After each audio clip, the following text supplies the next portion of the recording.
Dr. Ajay, shall we start? Yes, we are live. Okay. So, good morning, everyone, and thank you for joining on this Sunday morning. I welcome you on the behalf of IIP Delhi office, and today is the 8th session and on eGastro module. And today's session is very important: the cholestatic jaundice and biliary atresia. It is relevant to the each and every pediatrician, neonatologist in every sense. So today, I thank the coordinator for this session is Dr. Sham Mujma. He is working very hard for this eGastro module, and we appreciate his very hard-hearted efforts also. Now I pass over to the Dr. Ajay Gupta sir to give a welcome address. Then proceed. Thank Thank you, you, sir. Dr. Dinesh. Good Yes, sir. morning to all the delegates and the respected faculty. We are today joined by Dr. Pankaj Garg, past president of IIP Delhi and Central IIP EB member at present, and Dr. Vishal Kaushik, who is the head of the department at Shri Guru Ramdas Medical College at Dehradun. And today's session will be taken by Dr. Shailja and Dr. Shamina. It is very important to recognize cholestasis at an early stage because treatment options are different if patient can be recognized at an early stage and permanent liver damage can be avoided. And also, I would like to inform you that we'll be starting with the nephrology module after this gastro module is over. And we are also organizing pediatric conference of North India on 20th and 21st of June at Hotel E Meridian. So I request all of you to please register for that also. We'll be sharing the group. There will be poster and paper presentations for the postgraduates also. All of you are welcome to participate as presenters in that category also. Now over to Dr. Shamina. Before that, I request Dr. Pankaj Garg, past president IP Delhi, please say a few words. Good morning, friends. It's very heartening to see the healthy culture of academics which IIP Delhi has been following for many years. And this e-gastro module is one more jewel in the crown of IIP Delhi, which it has been doing for these many years. Today's topic is extremely important. We investigate at least five, six babies every month for the possibility of biliary atresia or a surgical cholestasis, and we must be seeing at least one every 1 to 2 months. That means we will be operating around 8 to 10 patients of biliary atresia also in a year. So it's very significant events have happened over a period of time as to investigative background of cholestasis.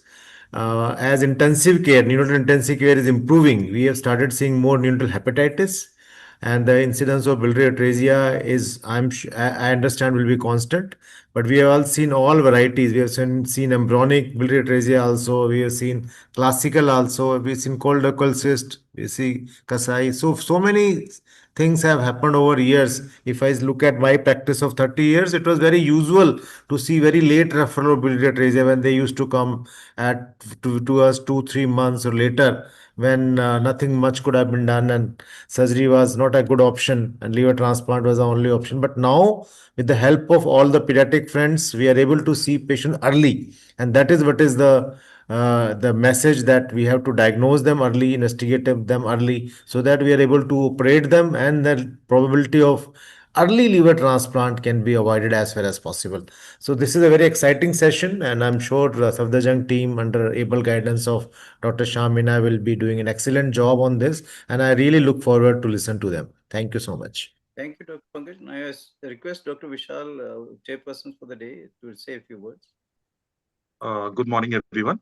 On this pleasant Sunday morning, it is truly wonderful to see so many colleagues joining for this academic learning, despite being a day usually reserved for rest and family. And the presence of so many pediatricians online, it reflects that we are so much into learning and improving the care we provide to our children. And it gives me an immense pleasure to welcome all participants today for this Master E-Class in Pediatric Gastroenterology and Hepatology, organized under the aegis of Indian Academy of Pediatrics, Delhi.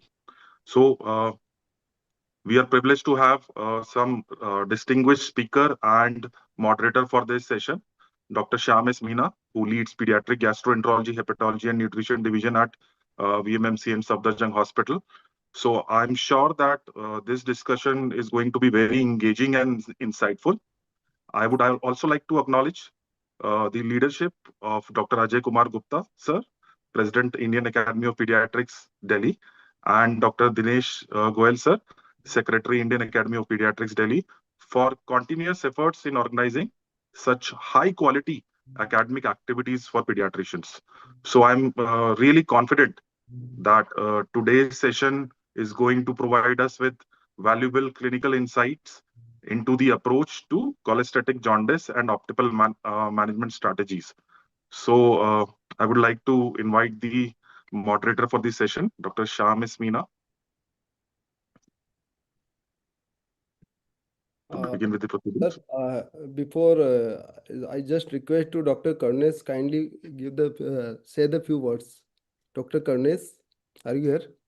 Yes, yes, I'm here. Yes. Dr. Good morning, Kornesh is, everyone. leading gastroenterologist at Apollo Hospital, South Delhi. We welcome Dr. Kornesh. Thank you, sir. Thank you for the introduction. So yes, I'm here, and let us have a nice discussion. I don't have anything much to say, so let us just start the class, and I will keep giving my inputs wherever needed as a panelist. Okay. So please go ahead, sir.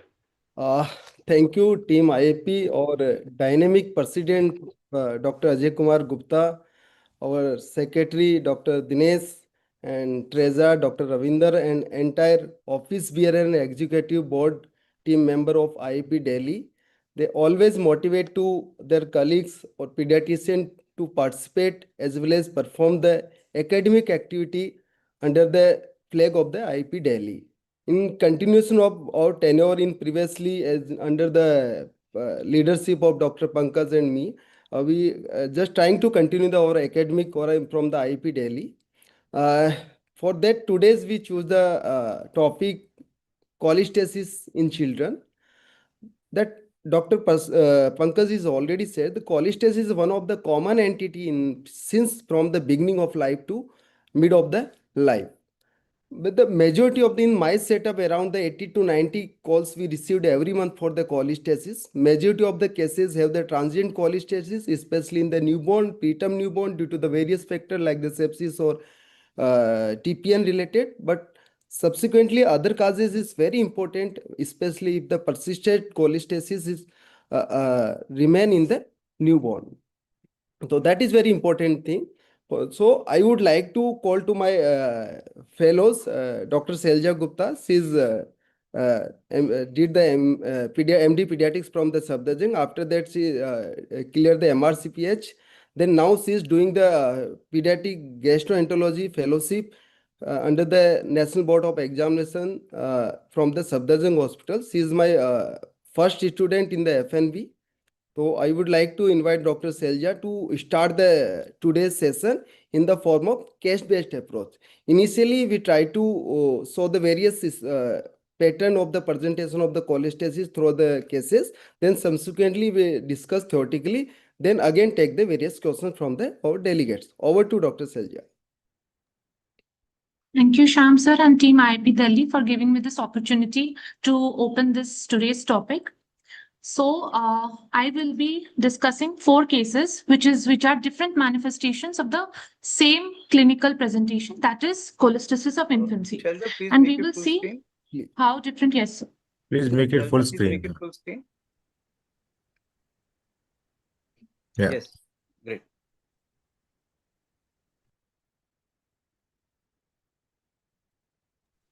So the first case, we can see that we have a 45 days old baby who is a resident of Uttar Pradesh.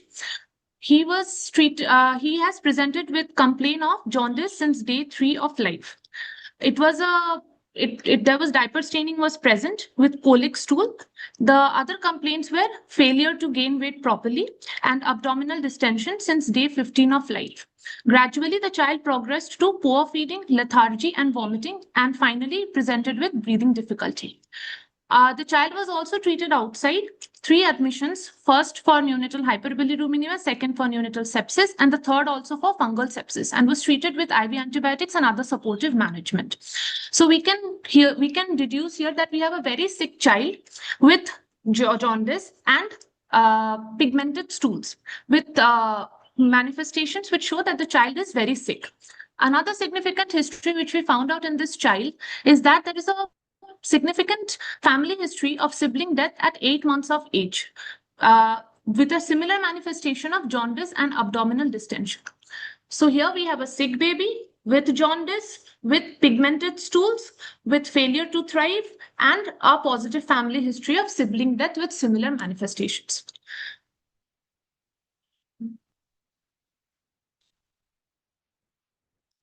Just give me a minute. There's a problem with the screen.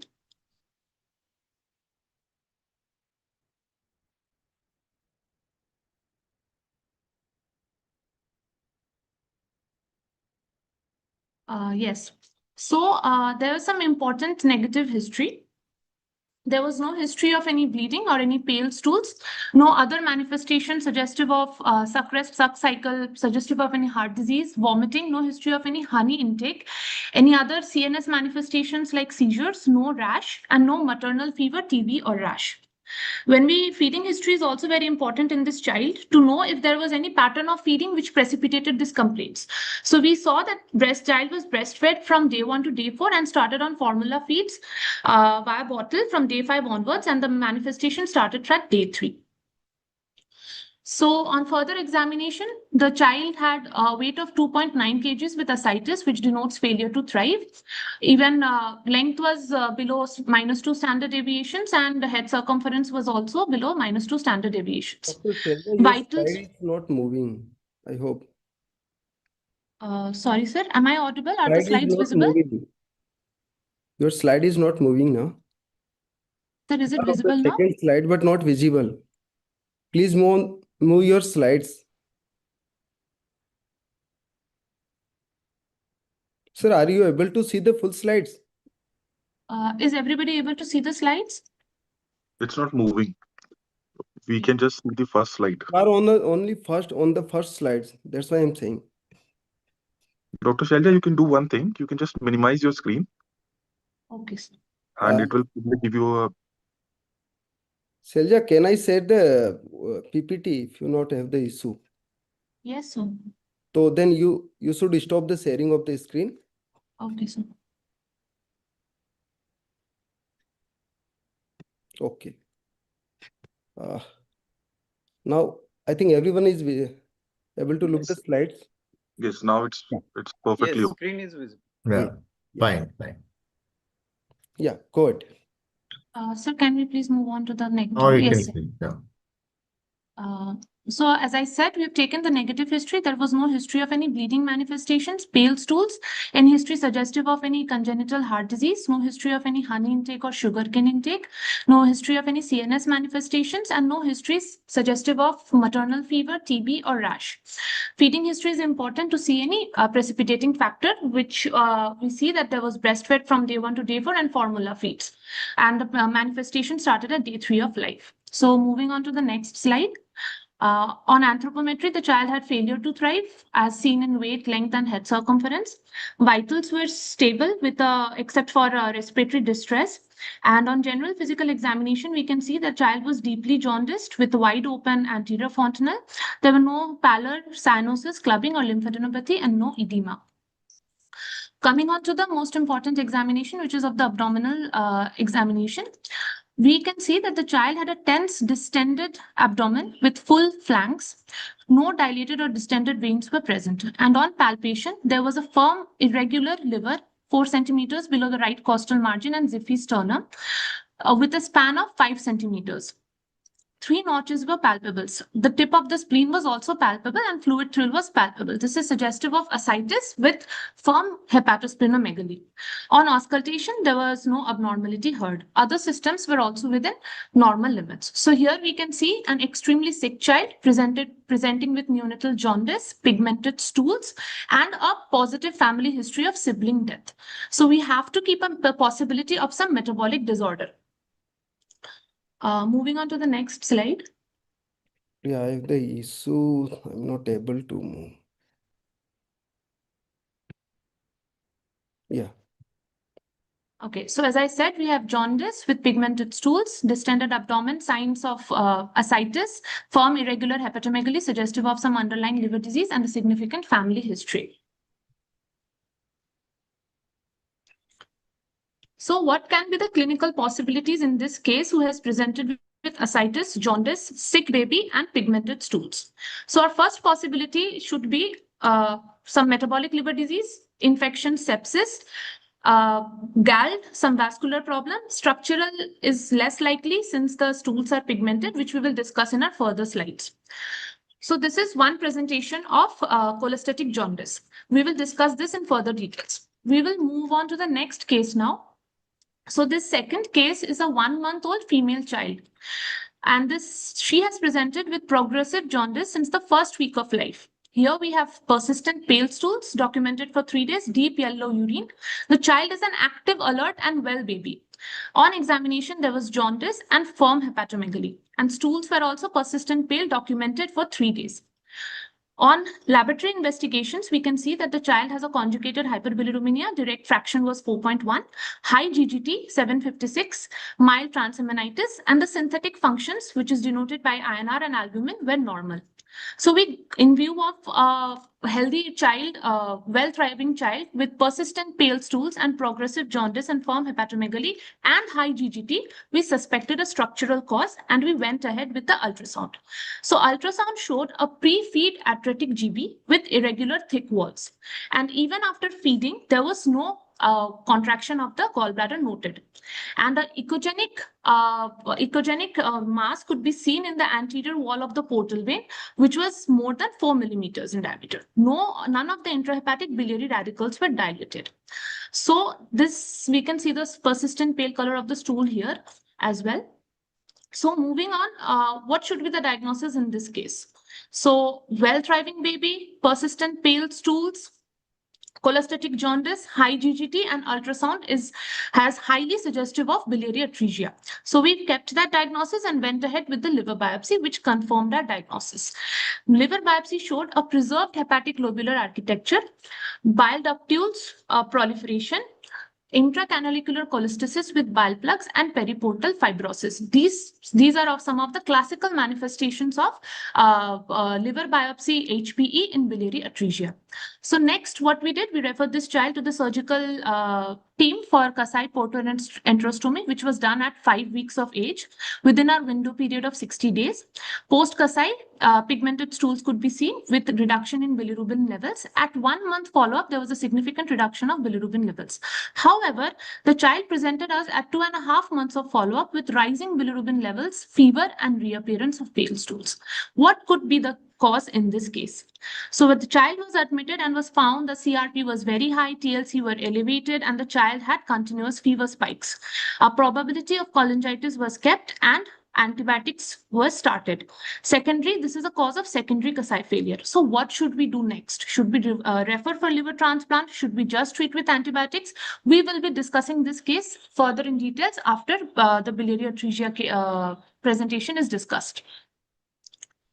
So now we have the third case, which is an 8-month-old female child who presented with jaundice and pigmented stools and jaundice with diaper staining, pale acholic stools documented for 3 days, and progressive abdominal distension for the last 1 month.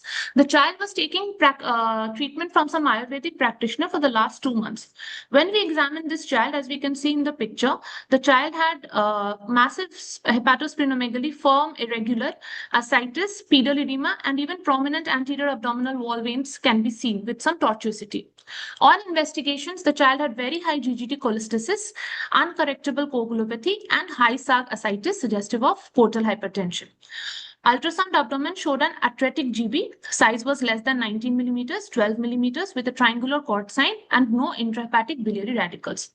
So we can here see a child who has jaundice, colic stools, and with features of decompensation, that is ascites, uncorrectable coagulopathy, and massive splenohepatomegaly. How should we approach in this case? We kept a provisional diagnosis of untreated biliary atresia. We went ahead with the liver biopsy, and we can see that the liver biopsy showed nodular and distorted hepatic architecture suggestive of cirrhotic liver. Bile duct proliferation was present, but not as extensive as you would see in a case which has presented earlier within 60 days. Bile plugs could be seen. There were moderate to severe portal inflammation, but extensive portal bridging fibrosis had set in already. How should we proceed in this case of biliary atresia that has presented to us with decompensation? We should ideally refer to a liver transplant center, which we will be discussing in the further slides. The next case is another manifestation of cholestatic jaundice, a 7-month female child who presented to us with extensive progressive pruritus for 2 months, cholestatic jaundice with pigmented stools for 1 month, easy bruising for the last 2 weeks, and growth failure. There was a significant antenatal history of pruritus in the mother in 3rd trimester. When we examine this child, as you can see, there is a massive ecchymotic patch on the left area of the abdomen. Extensive skin abrasions can be seen, maculopapular with scratch marks and pinpoint bleed and erosions. Jaundice was present and firm irregular hepatosplenomegaly with signs of micronutrient deficiency like rickets, anemia, and vitamin E deficiency, dry skin. On investigations, the child had conjugated hyperbilirubinemia. The AST was elevated more than the ALT, more than 2 times the upper limit of normal. However, the synthetic functions were still relatively preserved, and the child had a normal GGT cholestasis with elevated bile acids. So here we have a child with cholestatic jaundice, pigmented stools, correctable coagulopathy, extensive pruritus, growth failure. There is a significant history of antenatal pruritus in the mother. It is very important for our further diagnosis. And the child had a normal GGT cholestasis with elevated bile acids. What should be the diagnosis? You will be telling us in our after discussion at the end. So when we did a liver biopsy, we saw that there was giant cell transformation, as we can see in the with the short arrows seen in that liver biopsy slide, extensive intrahepatic cholestasis, mild portal inflammation, but there was no bile duct proliferation, which you would usually see in case of biliary atresias. And Masson trichome stain showed focal portal to portal fibrosis. So we went ahead with a staining called BSEP staining, which was, we can see the normal BSEP staining, those brown colored stainings, which is present on the left side of the slide, lower down.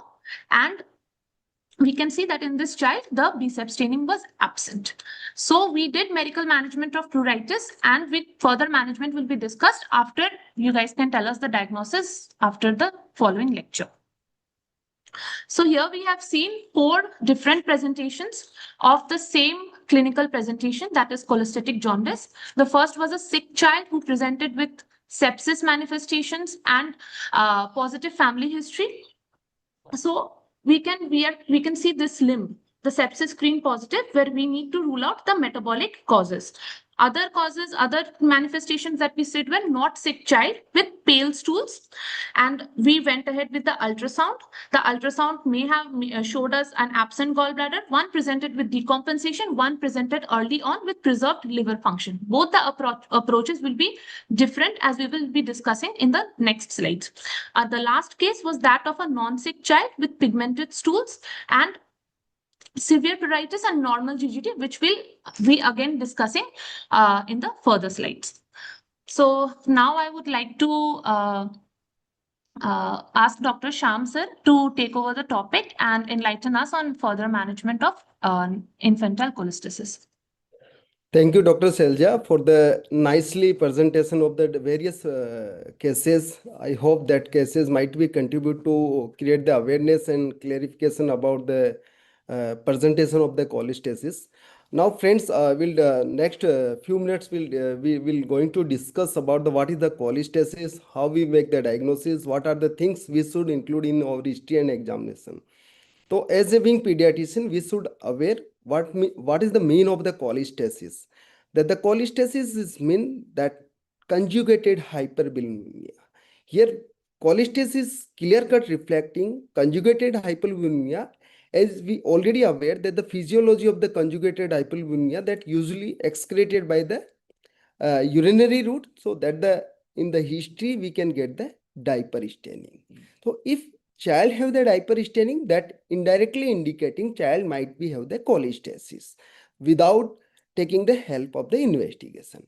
But that some of the criteria or proposed definition for the biochemical definition, on the basis of that we can label this child of the cholestatic jaundice. So as per as IAP consensus published in 2011, they said if the child has the serum bilirubin less than 5 milligram per deciliter, then conjugated bilirubin or direct bilirubin value should be more than 1. But if the total serum bilirubin value is more than 5 milligram, like the 10 or 20 or 15, in that situation, more than 20% fractional component should be direct bilirubin for labeling of the cholestasis. As per as standards, European Society of Pediatric Gastroenterology, Hepatology and Nutrition, they said any child, if the persistent conjugated bilirubin more than 1 milligram beyond the second week of life, if the child age is more than 14 days and conjugated bilirubin persistently more than 1 milligram, then that is indicate the child is suffering with cholestasis of infancy. That might be causes due to the intrahepatic and extrahepatic, we'll discuss later on. But here by this slide, clear-cut message for our pediatrician or neonatologist, any child you are seeing in OPD or emergency with the history of diaper staining, always consider as a pathological, and child should be required the hospitalization for the further workup without waiting for the biochemical test. That is a clear-cut message. So that's why history is very important for that. What are the possible etiologies? As I discussed, that might be the disease may be related to intrahepatic, might be disease due to the extrahepatic biliary tract. That means in the cholestasis of infancy, etiology localized in the hepatobiliary tract. In the inside of the liver, might be due to the hepatocyte involvement, might be due to the cholangiocyte or canalicular involvement, or in the extrahepatic, that might be likely due to the biliary tract involvement, might be in the common hepatic duct, common bile duct, or maybe gallbladder related etiologies. As this slide said, in the intrahepatic, if the hepatocyte involved, that might be due to the neonatal hepatitis that commonly seen post-infective, like the non-hepatotropic viruses like the CMV, parvo, hepistine virus, enterovirus, other non-classified viruses, or sometime maybe bacterial sepsis like the E. coli sepsis or fungal sepsis. Other one, sometime maybe etiology could not be find out, then label as a idiopathic. Now, other possible etiology related for the intrahepatic due to the hepatocyte involvement is metabolic. That is very important component that contribute for the cholestasis of infancy. That includes various diseases like the galactosemia, tyrosinemia, gestational alloimmune liver disease, neonatal hemochromatosis, mitochondrial hepatocyte citrine deficiency, or so many other metabolic diseases, other inheritatory diseases like the paucity of intrahepatic lobular bile duct with or without syndrome, if the syndromic, then allegedly, or maybe progressive family intrahepatic cholestasis. These are the diseases usually present in the autosomal recessive mode, and some other syndromic causes like the Down syndrome, Turner syndrome, or endocrine causes like hypothyroidism might be contribute for the neonatal cholestasis. And don't forget about those are the children have the preterm, have the they have the cholestasis might be contributed by the prolonged TPN therapy. In the extrahepatic common etiology, as we discuss in the our first two, second and third cases, like the biliary atresia, that is a well-known entity for contribute for the extrahepatic cause of the cholestasis of infancy. Other one is like the bile duct or intrahepatic biliary channels malformation, including the ductal palate malformation groups, including choledochal cyst, Caroli disease, Caroli syndromes. Other are the diseases that cause the infiltration of the liver or biliary tracts like the LCH. Sometimes maybe some of the calculi stuck in the bile duct, that the choledocholithiasis, or other one, sometimes perihepatic lymph node might be caused the external compression of the bile duct that cause for the transient cholestasis. So these are the known etiologies. As a being pediatrician and neonatologist, we should aware about that etiology. Friends, beyond that etiology, what is the trend in Indian culture? Because if you look the very carefully, I said the idiopathic. In the earlier, before the 2000 auras, majority of causes of the neonatal cholestasis other than structured level as a idiopathy, because very limited investigation facilities available. But nowadays, that the study published in 2014, 2025, recently published, that says in the intrahepatic cholestasis, majority of the idiopathic causes converted to well-known etiology causes through the various widely available investigation, including NGS or genetic facilities available. But yeah, till the date, in the developing country like the India, common etiology is biliary atresia, followed by the neonatal hepatitis, including infective, non-infective, or some of the genetic causes contribute for the cholestasis of infancy. So message through this slide, don't label as a biliary atresia each and every case of the cholestasis. You should take the detailed history and correlate with the findings with your history and make the diagnosis. For that, we might need some advanced investigation like the genetic studies for the, especially those are the cases have the familiar history like the sibling loss or like the antenatal pruritus in the mother. These are the indicating the autosomal recessive inheritance. So that for we need the workup. So for the before labeling of the etiology of cholestasis, you need the intensive detailed history and examination, or sometime maybe level 2 or level 3 investigation. Then as a being pediatrician, and we are belong from the developing country, that the NGS or whole exome sequences now starting to available, but cost is major limitation to perform that investigation. So some of the important points in history, on basis of that we can make the clear-cut probable diagnosis like the onset of jaundice.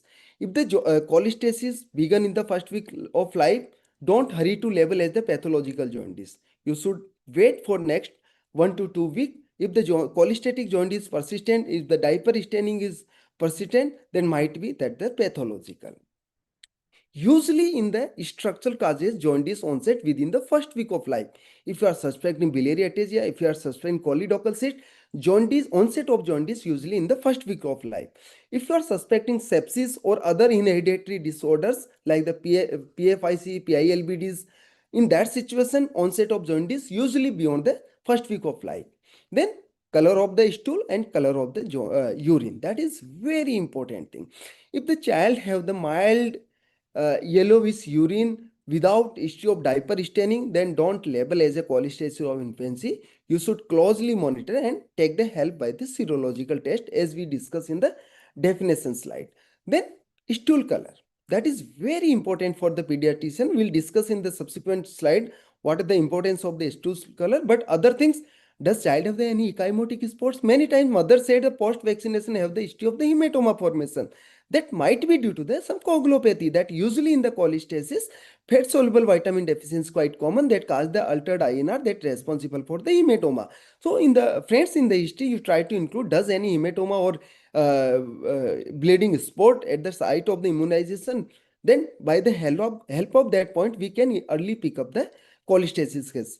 Other things are the like the failure to gain weight gain, because usually as a pediatrician we know 15 to 25 gram per kg, 15 to 25 gram per day weight gain should be considered the sufficient weight gain in the early neonatal age group. But if the child has the growth failure, child not gaining the weight due to the cholestasis, because in the cholestasis malabsorption of the fat that cause the failure to thrive. So that is very important indirect clue for the cholestasis.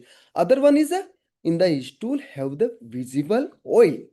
So that is also indirectly indicate the fat malabsorption due to the cholestasis. That might be give the indirect clue. Other one is a salty kiss. If mother, many times the mother sense feeling the like this salty feeling during the kissing of the baby, that indirectly indicate the cystic fibrosis. Other one is some of the points that denote the sepsis, denote the metabolic disorder. We should including your history. That is very important thing. And sometimes child have the extremely premature baby have the history of the VPN. That is also important contributing factor for the persistent prolonged cholestasis of infancy. In the family history, if there is a child have the sibling loss, any consanguinity history, or maternal history for the rhesus fever, that indirectly indicate the might be crotch infection. If the mother have the antenatal history of the pruritus, family history have the pruritus, sibling loss, grandfather, grandmother, sometime or maternal uncle have the GB stone that have the history of cholecystectomy that indirectly indicate that disease inheritance is autosomal recessive might be helpful for the diagnosis. Sometime in the syndromic causes of the cholestasis, child of the dysmorphic faces like the down faces, like the allegedly faces, we should take the history help by the history. Other thing is nutritional history. Friends, especially those are the kids have the possibility of the metabolic, have the classical history of temporal correlation between the deterioration of the child and onset of the jaundice. Like the if you are suspecting hereditary fructose intolerance, then mother says once they start the complementary feeding, that means start the weaning, child have the crisis like episode along with severe intense jaundice or diarrhea that indicated the child might be have the metabolic disorder. Sometimes child have the bottle feeding that contributed by the sepsis. Now, what are the things we should include in the examination? So, as I earlier discussed, anthropometry very important indirect clue for failure to thrive in the cholestasis. But friends, I would like to highlight here, don't blindly rely on anthropometry, because in the cholestasis, majority or most of the cholestasis cases have the organomegaly. That organomegaly sometime in the or like in the third case, decompensated case have the ascites. So that ascites, that organomegaly falsely give the wrong impression to as the appropriate weight for the age due to the organomegaly. So you should take carefully for that point. In the general physical examination, child have the jaundice. Usually deep jaundice indicate child have the massive extensive hepatocyte involvement that usually seen in the metabolic liver diseases or like the infantile hepatitis like the sepsis or TPN related. But in the biliary atresia, usually jaundice is milder around the 5, 6, 10, but not more than 10. If the child have the deep jaundice like that bilirubin is more than 10, then you must be think about the sepsis, metabolic, or sometime maybe biliary atresia with cholangitis or sepsis. If the child have the anemia, might be some of the metabolic liver diseases like the galactosemia, mitochondrial have the anemia, or child might be have rickets due to the fat soluble vitamins. But if the child has the florid rickets with non-correctable coagulopathy, that might be give the indirect clue for the possibility of the tyrosinemia related metabolic liver diseases. As I earlier discussed, child might be of the ecchymotic spot sometime like the in the PILBD allegedly you might be get the angionthomas around the on the lips or surrounding eyelids. So these are the important thing. In the eye examination you can get the cataract, but please remember, even in the galactosemia, for the development of the cataract need the time.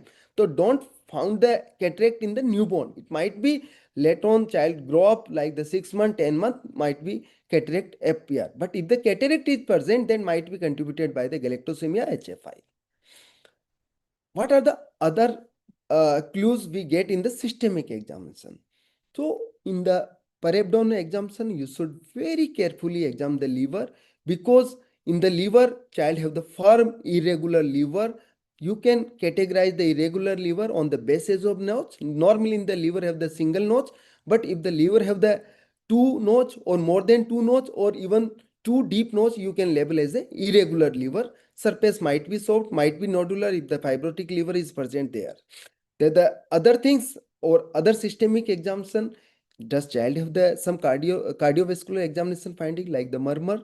So in the cholestasis of infancy, that the some of the very few diseases that contribute for the murmur, like the biliary atresia, splenic malformation, maybe as we called as a syndromic biliary atresia, may be associated with the cardiac anomalies. Other one the Allegedly syndrome, other one is ductal palate malformations like the Caroli's or other may be associated with the cardiac diseases. In the respiratory, might be child of the recurrent respiratory tract infection, pneumonia, difficult to treat the pneumonia in the case of cystic fibrosis.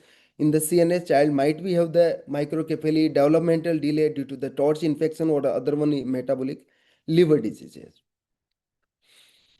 As this slide indicate the value of the stool color. As I earlier told, in the cholestasis of infancy, before jump on investigation, after getting the history of persistent diaper staining, second important finding we should observe before taking the call of the investigation is stool color. Friends, transient pale color stool can be happen in the normal newborn or can be happen in the other cholestatic liver diseases. But if the persistent pale color stool, what does mean persistent?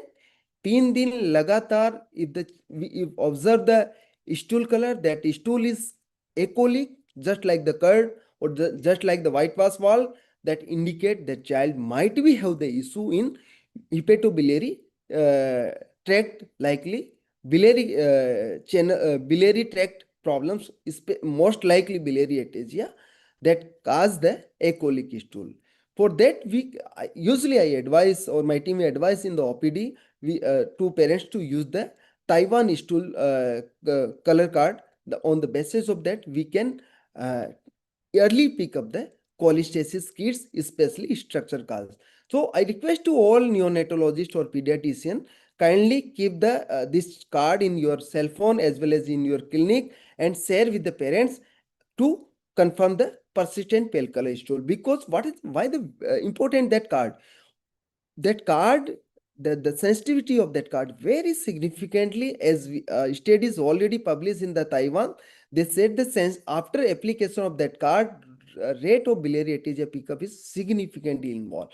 What are the other things in biochemical examination? So usually low bilirubin seen in the biliary atresia, tyrosinemia, high bilirubin seen in the galactosemia, sepsis, parental nutrition cases, or other on the PFIC or metabolic liver diseases. One of the important thing after diaper staining, after pale color stool, is GGT. GGT is very important thing that might be give the help to categorize the disease, like that. Those are the diseases have the high GGT cholestasis, like the biliary atresia or other structural causes. Low GGT or normal GGT might be have the metabolic liver disease, PILB, PFIC type 1 or type 2. Other things is OTPDs. In the cholestasis of infancy, inheritatory disorder like the PFICs, usually transaminitis is mild to moderate, not more than 1000.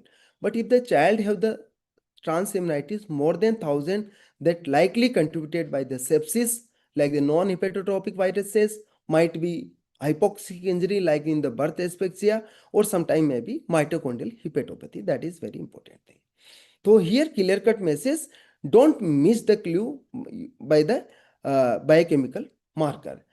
That slide, if you are dealing the case of the sick infant, as in case presented, Dr. SAILAJA presented in case 1 or case 3, both of the cases are looking at the sick. In that situation, we should consider the sepsis screen or other etiology workup that contributed for the sickness of the child, and then subsequently we plan further investigation according to that. These are the causes, as we discussed in the earlier session with the Dr. Aarti Pamaria, that the neonatal acute failure is also child presented the acute fulminant liver failure or cholestasis, that majority contributed by the metabolic liver diseases. So what are the things on basis of that we can get the clue in the sick newborn child with the cholestasis? If the child has the maternal history of the antenatal pruritus, that might be or cholecystectomy or GB stone that contributed by the inheritant or autosomal recessive inheritance like the PFIC. If the sibling death, consequence marries, that might be contributed by the metabolic liver diseases. Or if the child has the maternal history of rashes, vaginal discharge, might be contributed by the herpes simplex viruses. These are the red flag sign. On basis of that, we can consider that child might be converted in the metabolic liver disease, like the consequent history, family history, fatty liver, sibling loss, and altered sensorium, especially like the urea cycle defect. Then important investigation is ultrasound. Friends, don't hurry to fill the ultrasound form with the incomplete clinical information, because that is very important investigation after diaper staining and stool examination. Third most important investigation in the cholestasis is ultrasound abdomen. So what are the things you expect from the radiologist in the report? You should comments in the ultrasound form, like kindly comments about the GB size, pre-feed and post-feed, kindly comments about the intrahepatic biliary radicals, kindly comments about the hepatic or liver ecotexture, irregularity or does any fatty liver, kindly comments about the triangular cord sign, kindly comments about the extra hepatic findings like the renal size things. Why that is important? Because like the allicely or like the ductal plate malformation like the cystic fibrosis, Caroli disease, ARPKD, kidney have the multisystic renal disease. So that is a very important thing. So in the biliary atresia, we'll discuss in subsequent slides if the GB is atretic or non-visible, or if the GB size is usually in the turn baby should be more than 19 mm, or as you can remember as like 2 centimeter or 2 centimeter. If the GB size is rudimentary or atretic, that might be indicate for the biliary atresia. Other things, if the inner mucosal lining is irregular, GB wall thickening, or sometime triangular cord sign might be positive, that the classical trait that indicate for the possibility of biliary atresia. Here I would like to highlight, don't blindly rely on triangular cord sign, because triangular cord sign can be positive in the non-biliary atresia long standing cirrhotic diseases, like the other causes that cause for the cirrhosis of the liver that may be falsely give the positive triangular cord sign. So don't blindly rely on the triangular cord sign. You should look the other things like the GB size, especially post-feed and pre-feed and post-feed. So for that, you can just fill the form, keep the child NPO on the IV fluid for 3 hours, then take the call for the ultrasound. After ultrasound, then offer the feed to baby. Then post-feed, you can reassess the GB size. If the contactility of the GB size is more than 50, that means contactility is sufficient. That mean not biliary atresia, rule out. But if the contractility is less than 50% in comparison with the pre-feed and post-feed, that the possibility of biliary atresia is high. Then other presentation non-sick child, like in our case 2 and case 4. Then in that situation, if we confirm the cholestasis, that means persistent diaper staining, then look the stool color. If the persistent pale color stool, then look the consider for the ultrasound and GGT. The ultrasound suggestive for the biliary atresia, then according to we can plan. But if the child have the intermittent pale color stool, like mother says, by sometime child have the pigmented stool, sometime may have the pale stool, then you should rule out the other possible causes, including congenital hepatic fibrosis, other ductal malformation like the Caroli, or like the some of the septic or Alagille syndrome, or some other metabolic causes. So these are the things we should include in our history. Now, next 5 minutes, I would like to discuss about the biliary atresia. So in the biliary atresia, as we earlier discussed, that the issue in the development of the biliary canaliculi or biliary tract, that might be intrahepatic or might be extrahepatic. So don't use the word as the extrahepatic biliary atresia. It can be intrahepatic, it can be extrahepatic. By this diagram, we can say the various type of the biliary atresia. But type 3 is most common type of the biliary atresia. Here we can say common bile duct, common hepatic duct, and right and left hepatic duct is atretic. That blackish portion that indicate the atretic. If the all biliary channels is atretic, that means GB is automatically atretic. That is the most common type of the biliary atresia. Other types of the biliary atresia is type 1. In the type 1 biliary atresia, CBD is atretic, but although cystic duct and common hepatic duct and right and left hepatic duct is non-atretic. In type 2, further classified type 1 or type 2A and type 2B. Type 2A cystic variant, here GB size is adequate, but common hepatic duct is atretic. Friends, be careful here. In the ultrasound, exceptionally, you might be get the normal GB size even in the biliary atresia, when if the possibility of the type 2A biliary atresia we are keeping. So that's why in that situation might be some of the other investigation can be helped, like the intraoperative cholangiograph or HIDA. But majority of the biliary atresia GB is atretic, but you should remember in the one of the type of the biliary atresia, GB size may be normal, how then the percentage is less than 6%. So after ultrasound, what are the things we should look? in the ultrasound, I have already discussed about the triangular cord signs, that due to the atretic of the GB or biliary tract, that the echogenic foci present along with the anterior wall of the right portal vein, that usually length or width of that echogenic foci is less than 1 mm or up to 1 mm. But if the width of foci is more than 4 mm, that indicate that the possibility of triangular cord sign that might be indicate for the biliary ataxia. Now, second investigation, the one of the favorite investigation of our pediatrician is HIDA. In HIDA, hepatobiliary immunodiacetic acid scan, we inject the dye through the parental route and look the excretion through the hepatobiliary, and that after injection we take the sequential images by the gamma cameras, and that we try to find out the excretion of that radioactive dyes in the GI tract. If the dye is present in the GI tract, that indicate the hepatobiliary tract is present. If dye is not present in the GI tract in the duodenum, that indicate might be obstructive cause. But there is some of the limitations with the HIDA. That the HIDA have the high negative predictive value. That means that the dye is present in the duodenum, that might be child have the structural cause. But if dye is not present in the duodenum, that might be due to the structural cause, or that might be due to the hepatocyte issues, because if the hepatocyte associated cholestasis, the hepatocyte uptake of the dye is very poor, that cause the non-excretory biliary ataxia. So that is very important thing. Don't blindly rely on the HIDA scan. But other alternative use of the HIDA that might be used for the diagnosis of the spontaneous rupture or biliary tract, or sometime surgical induced biliary tract injury, the HIDA might be help to diagnosis. Other third investigation is biopsy.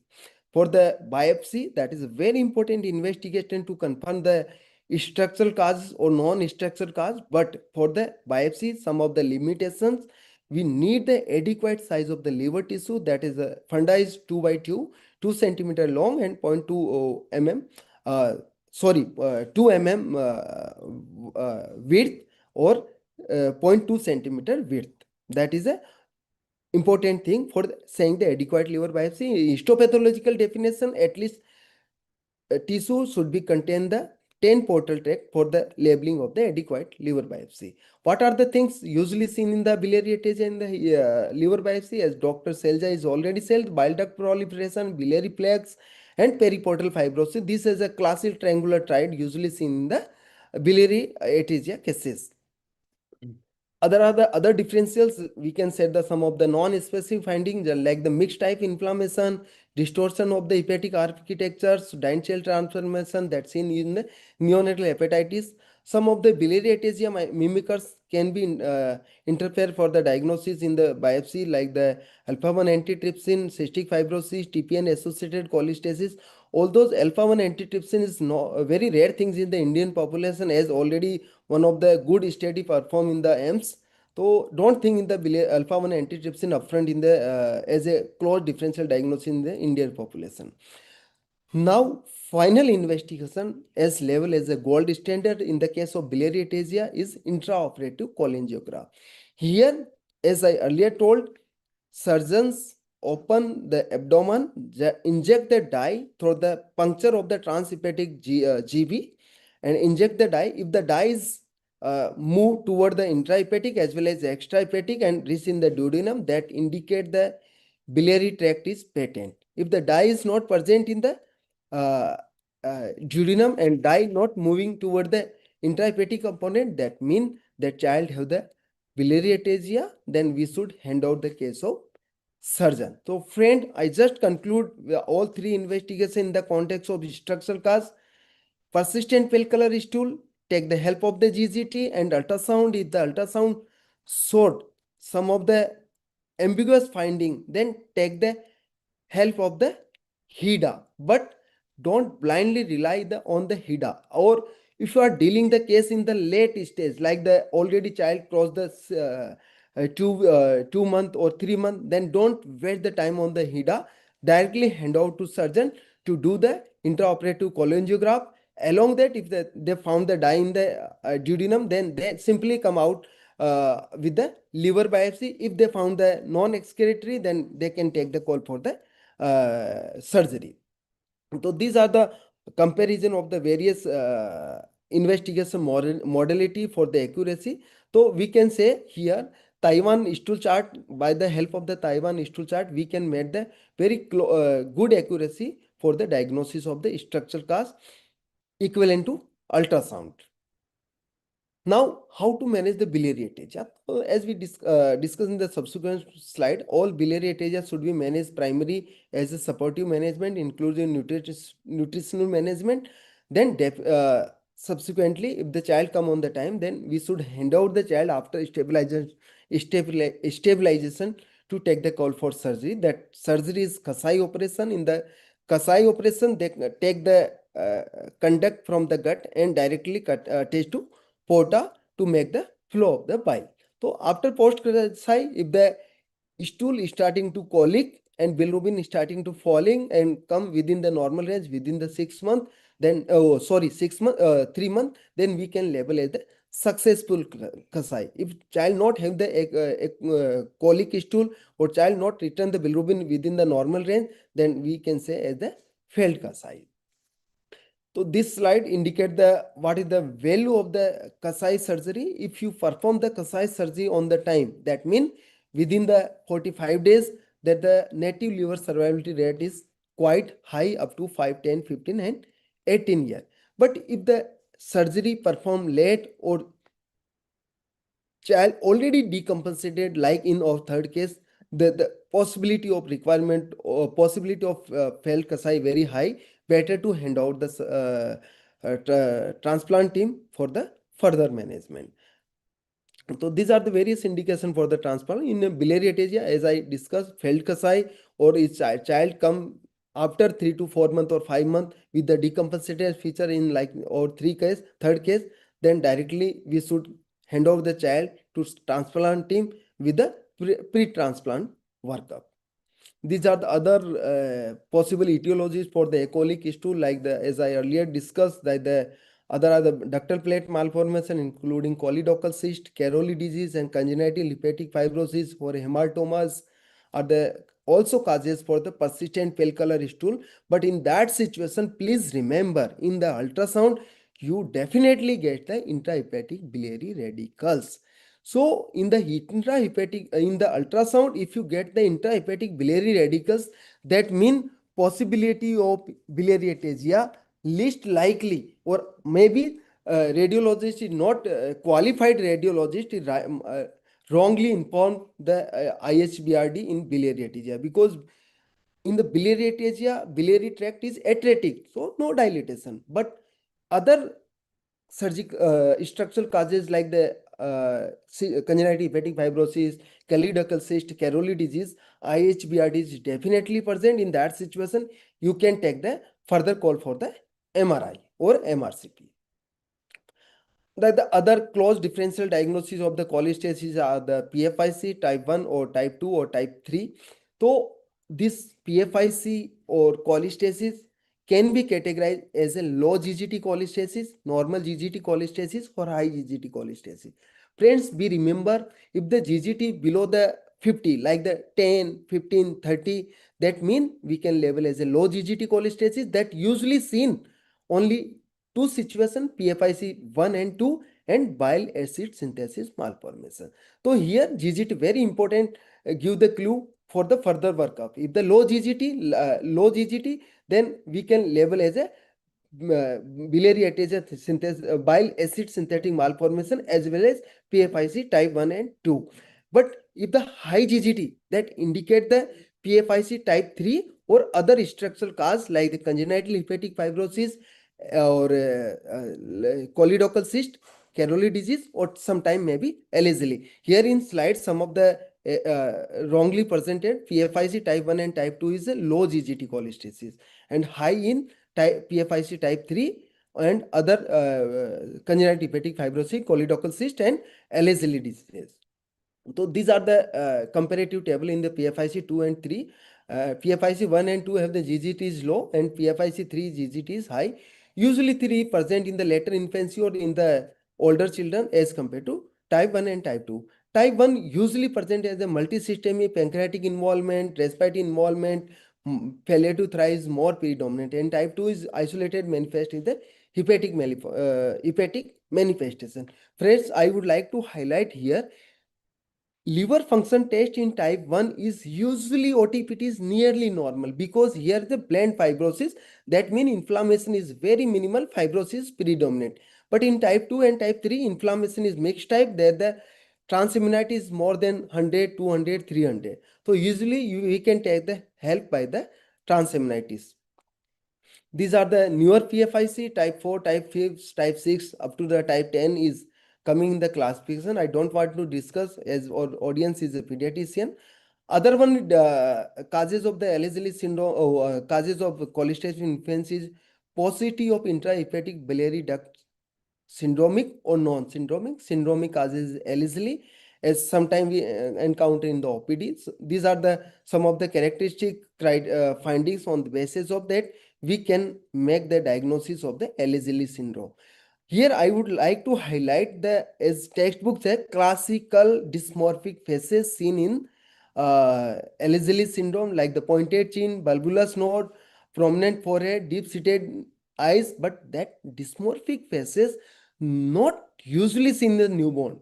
So if you are suspecting the Ehlers-Danlos syndrome, then you should look the dysmorphic face in the parents rather than in newborn, because dysmorphic formation or development of the dysmorphic face need the time.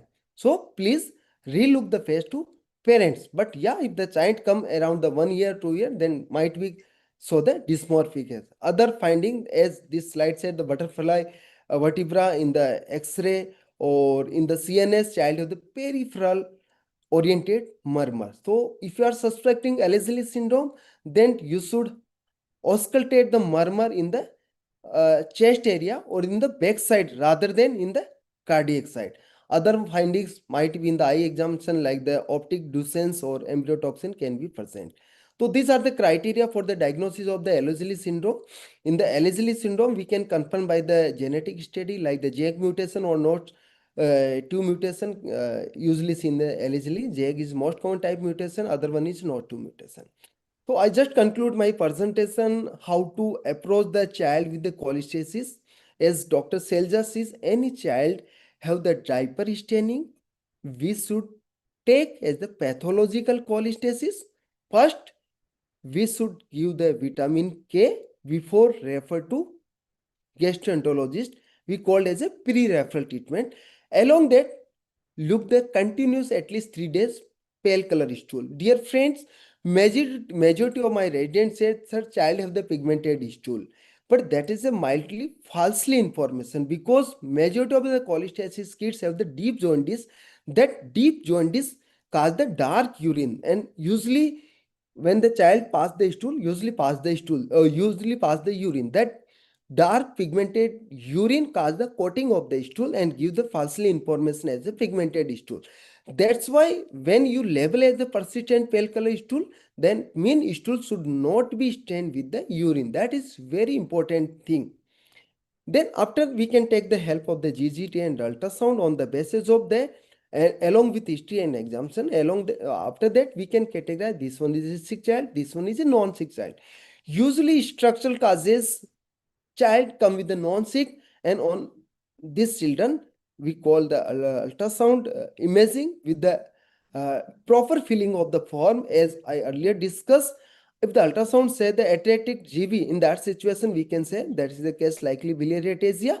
And if we have the time, like we are the dealing 40 days or 30 days, then in that situation we should go through the liver biopsy or HIDA. But if child reported as the day of 60, 65, 70, then don't wait the time for the HIDA or liver biopsy, because they need the 5 to 7 days for the reporting. In that situation, we better to hand over the child to pediatric surgeon for the intraoperative cholangiograph followed by the Kasai if required. This one is a message through this approach. Then other are the supportive treatment. As being pediatrician, I said the pre-referral treatment is very important in the form of the vitamin K, because many times a transplant team facing the child already have the intracranial bleed because the coagulopathy, but that coagulopathy may be correctable or may not be correctable. But if you are give the vitamin K as a pre-referral, that might be coagulopathy correctable, like in our first case. So pre-referral treatment as a vitamin K is very important thing. Other supportive treatment is fat soluble vitamins supplement that might be twice a RDA, the usual requirement that give the double dose. Other are the water soluble vitamins. And one important thing, cholestasis child have the fat malabsorption. That's why they have the growth failure. So that their kids need the high calorie diet. So that the required or calculated RDA should be more than 100. Like they started from the 120 and gradually build up to the 150 according to trend of the weight gain. That is very important. If the child under the 6 month, continue the breastfeed along with supplement. If the child above 6 months, then we start the complementary feeding. But if you are strongly suspecting metabolic liver disease like the galactosemia, like the tyrosinemia, then might we need the special formula like the lactose free or tyrose like formula for the particular metabolic liver disease. Sometimes child not gaining the adequate weight even after giving the adequate breastfeeding or calorie. In that situation, might need the MCT oil. That is very important. These are the slides indicate the requirement of the fat soluble vitamin. That is more than 2 to 4 times of the RDA of the fat soluble vitamin. In the water soluble, twice of the RDA. And how to manage the pruritus in the cholestasis, as in like on our fourth case, how the most predominant presentation in the fourth case is pruritus. So in the pruritus, cholestasis associated pruritus, we should manage the basic drugs as the fat soluble bile acid like the UDCA, followed by the enzyme inducer and cholestyramine or opioids. It depend on the response of the pruritus on the cholecalciferol acid. So as I conclude that the in our first case, because that the classical presentation, sick child, cholestasis with the sibling loss, then we keep the strong with the decompensated feature like in the SITs or decompensated or acute liver failure presentation. So strong possibility of galactosemia, strong possibility of metabolic liver disease we kept here. Close differences as the galactosemia, tyrosine, and mitochondrial hepatopathy, because we are the working in the resources limiting setup, and the child already crossed the 6 week. So we blindly stop the breast milk and put the child on lactose free formula and send the GALT assay after initial workup like the NGRS. Then child have the GALT. This one is a child earlier when the admitted in our unit. Dr. Shyam, we are overshooting time, so try to conclude. And then we get the GALT assay, that is child have the deficient, that child diagnosed as the galactosemia. Finally, that the last follow-up, this child is doing the absolutely well. So here I would like to highlight for the pediatrician, whenever you are planning to send the NGRS, non-glucose reducing substance, that means that urine for the reducing substance test should be done by the Benedict test. Benedict test detect the reducing substance, that might be glucose, might be sucrose, might be galactose. Then we should do the deep test to exclude the glucosuria. Then we can label the child as the NGRS positive. That is very important thing. Don't blindly rely on the strip test. Second, that NGRS test should be performed on the feed. If the child already on the NPO, then the no mean of the NGRS test. That is very important thing. In the second case, that a classical presentation pale color stool with the non-sick, that likely that clear-cut case of the biliary atresia. In the third case, persistent pale color stool with cholestasis, but here child is sick, but that sickness is due to the secondary, due to the decompensation of the liver. That but findings suggestive of the biliary atresia, but child already crossed the 65 or 3 month age. So better to hand out to transplant team for the transplantation. That is very important. In the third child, predominant feature is pruritus along with correctable coagulopathy, growth failure with irregular hard liver, that indicate that already found in the biopsy, that's a nodular liver, grade 3 or grade 4 fibrosis with the extensive cholestasis. That means child have the decompensated liver with the cholestatic liver disease, likely have the PFIC because the maternal history also says the antenatal pruritus. So here I would like to highlight that we should move whenever dealing the case of cholestasis, we should move stepwise management. That is important thing. This one is a key message I already included in my various slides, so I don't want to read this key message here. Thanks to IEP team to give this opportunity to team of the subdivision, and thank to Dr. Selja. Over to our President, Dr. Ajay. Thank you, Dr. Shyam, for a wonderful presentation along with Dr. Shailja. I request our chairperson, Dr. Vishal Kaushik, sir, to please say a few words. Thank you, sir. So at the end of this very enriching Sunday morning academic session, so it was very, enriching also, and I was privileged to be a part of this meeting. And reasons for delay of referral to the child. So what we see nowadays is that these babies are being misdiagnosed as physiological jaundice or breast milk jaundice. There is delay in the diagnosis. There is delay in referring the child to higher center. So we can always make use of those integrated neonatal cholestasis chart. So those charts are available on the internet. So we can use those urine and stool charts. And important thing is that as a pediatrician, I always tell my residents that if you are having any confusion with regards to the pale stools, so have a look yourself. 3 to 4 consecutive stool samples in transparent container, they should be seen by the pediatrician themselves before labeling it as acolic stools. So important thing again in the history. So when we say onset of jaundice, affected sibling, or history of seizures, maternal clues, early onset of ascites. So these are important clues that as a pediatrician we should not miss upon.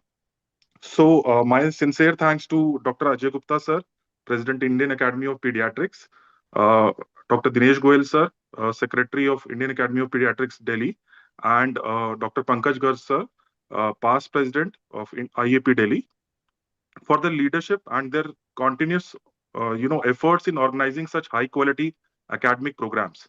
So I would also like to thank Dr. Shyam Meena sir for conducting this session so smoothly and giving us such insight into this topic, cholestasis and biliary atresia.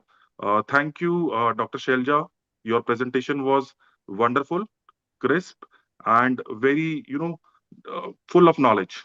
So thank you, everyone. Request Dr.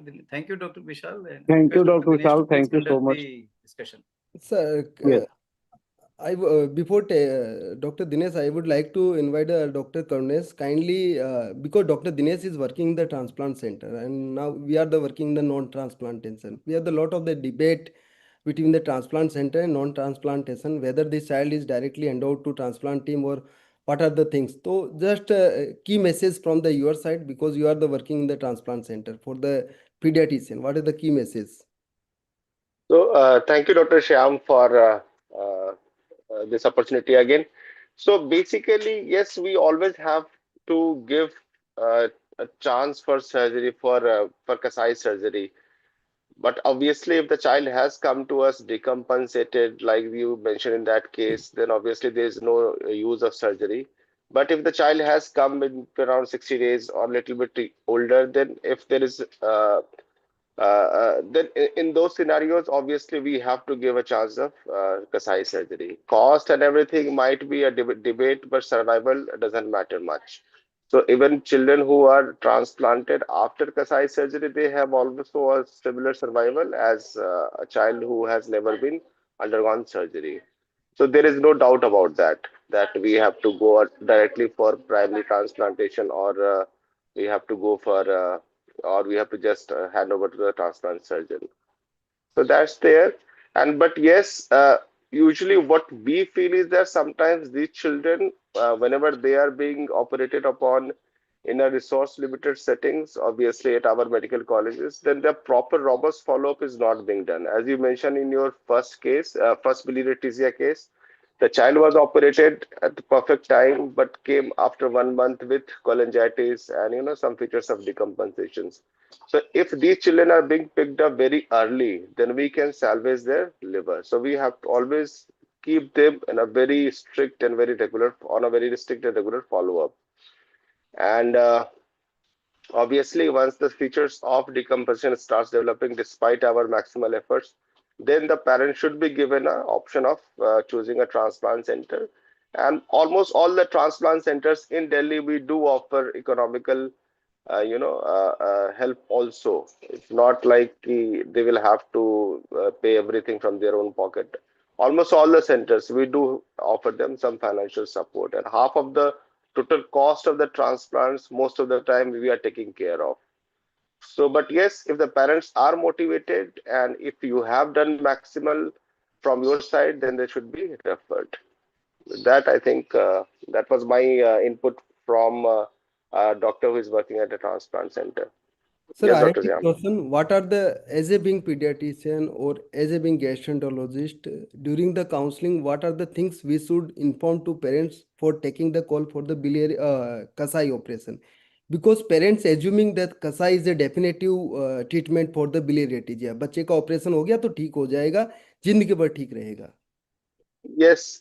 So that's a very fair point, because whenever we tell them that, especially if the child has come to us in a very advanced stage, normally, roughly, if we want to explain them, that we can say that around survival is maximum around 70% if the child is less than 45 or 30 days of age, which is the ideal age nowadays for the Kasai surgery. But as the child age progresses, some of the studies even quoted that the survival or the chances of success decreases by 2% by a single day. So that is one of the study. But more or less, if the child is more than 90 days, then very less chances of having a good outcome. So So in we the can tell them, our message yes, clear cut during the offering the Kasai surgery for the patient, we should inform to or tell through to parents this one is not a definitive therapy, but yes, yeah, definitely that child with the native liver grow up to the 5 year or 10 year or yes, in exactly. that That's what I was situation coming liver to. Yes, transplantation feasibility and complication are less. Feasibility yes. is quite high, and for the as a positive outcome is high. So that's why that is very important thing. And second thing, because many pediatricians saying why not take the child as a upfront transplantation if the child diagnosed at the within the 1 month or 2 month as a biliary atresia. So that's what I mentioned. The outcome is same. And if we are able to delay, as you just mentioned, the transplant by 2 years, 3 years, 4 years, then that's wonderful. The family will get time to arrange money, as well as the child will grow up and the outcome will be better. Definitely, if we are usually we trying to avoid the upfront liver transplantation. Why? Yes, yes, Because if there's such a tiny baby, transplantation and microvascular surgery is very difficult. Second, child need the vaccination to fight the other infection from the environment. So we might be get the time for the vaccination. Third thing, child grow up. So that might be improve the liver transplantation outcome. Thank you, Dr. Karnes, for the wonderful inputs. I would like to invite the comments from the our past president, Dr. Pankaj, because he's also working the high burden neonatal center. They're daily facing the 4 or 5 cases of the cholestasis. They might be have the, some different questions or opinion. Sir, you are mute. Kindly. So it's an excellent session as we expect from Safdarjung team and Dr. Meena and his student. Both have done an excellent job, Dr. Shalja. So I have a very general comment to make. So when as a pediatrician or as a neonatologist you see patients, there are a lot of patients who are jaundice continues beyond 2 weeks of age. And as the dictum is that beyond 2 weeks of age, you should investigate for not only for the total bilirubin, you should investigate for the conjugated bilirubin. Now, there are two things here. One is that I've seen this in my practice that babies who get your conjugated bilirubin direct fraction done from a normal peripheral lab, which is not standardized, many times it comes more than one. and you repeat that test from a standard lab as we do at Gangaram, but maybe there are more standard labs all over the city, the bilirubin comes normal. So one is that the way direct bilirubin is done in a lab is also important, because there are a lot of emphasis here. As soon as the bilirubin goes more than one, you are expected to investigate thoroughly. So first message is that if you are getting a direct bilirubin of more than one, you should try to get it rechecked, especially for a baby who's doing very well from since birth, and the only thing which is in your mind is biliary atresia, that you should investigate or not. So get it checked. Number two is that recently the American Academy of Pediatrics jaundice guidelines have mentioned that if the bilirubin of a baby, if its baby is looking yellow, if it is a non-breastfed baby, that is a formula-fed baby, investigate beyond 2 weeks of age. But if it is exclusively a breastfed baby, then you can wait till 3 weeks of age before you investigate. That is diluting your effort to start investigating beyond 2 weeks. But definitely, this recommendation has come from American Academy of Pediatrics, which all of us read. So I was not sure why they have changed the definition, and whether you feel that this change of the time of investigation of babies who are exclusively breastfed beyond 3 weeks of age is has any bearing on a late diagnosis of your routine patients who are biliary atresia. I'm sure we see a lot of patients, we investigate a lot of them, but definitely many of them, I will say that not huge, but 20-25% have a transient hyperbil. Nothing comes out.